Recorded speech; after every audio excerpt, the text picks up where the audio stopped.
সবাইকে চিনি, আপনাদের সবাই আনন্দিত হয়েছি এবং শুভেচ্ছা, শারদীয় শুভেচ্ছা জানাই এই বলে আমার বক্তব্য শেষ করলাম।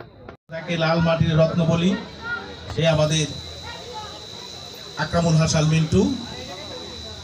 আমরা আগামীতে আশাবাদী, বিভিন্ন পত্রপত্রিকা বা বিভিন্ন মিডিয়ার মাধ্যমে আমরা দেখতে পাই যে ওনার নামটাই আগে আসে, সেজন্য আমরা অনেকটা আনন্দে উদ্দোলিত হই। যাই হোক, এই আমাদের যে মিডিয়ার মাধ্যমে যেই সংবাদটা আসে, এই ধারাটা যাতে অব্যাহত থাকে এবং আমাদের পাহাড়ি এলাকায় যেন একটা এমপি পাই, এই আশা রাখি।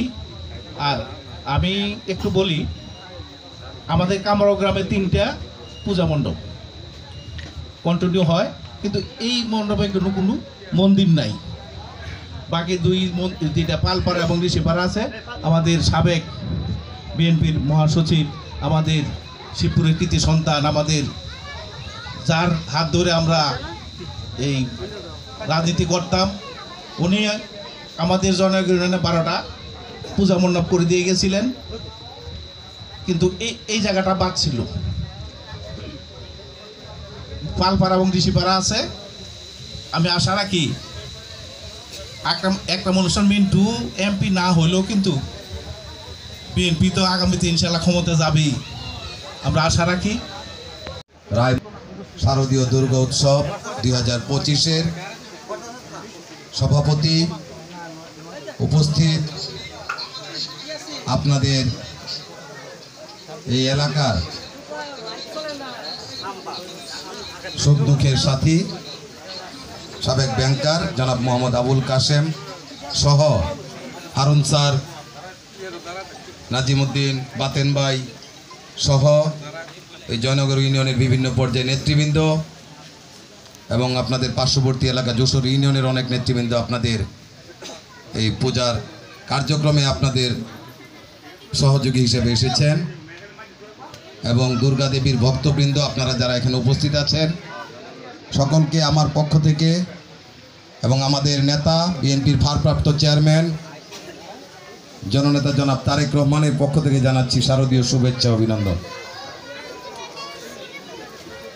আমরা সবাই এখানে আপনাদের এই উৎসবের পাশে এসেছি আমাদের নেতা জনাব তারেক রহমানের বার্তা পৌঁছে দেওয়ার জন্য।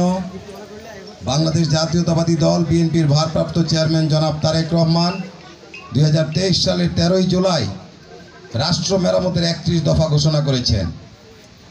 সেই 31 দফায় উনি গুরুত্বের সাথে অবলোকন করেছেন যে আমাদের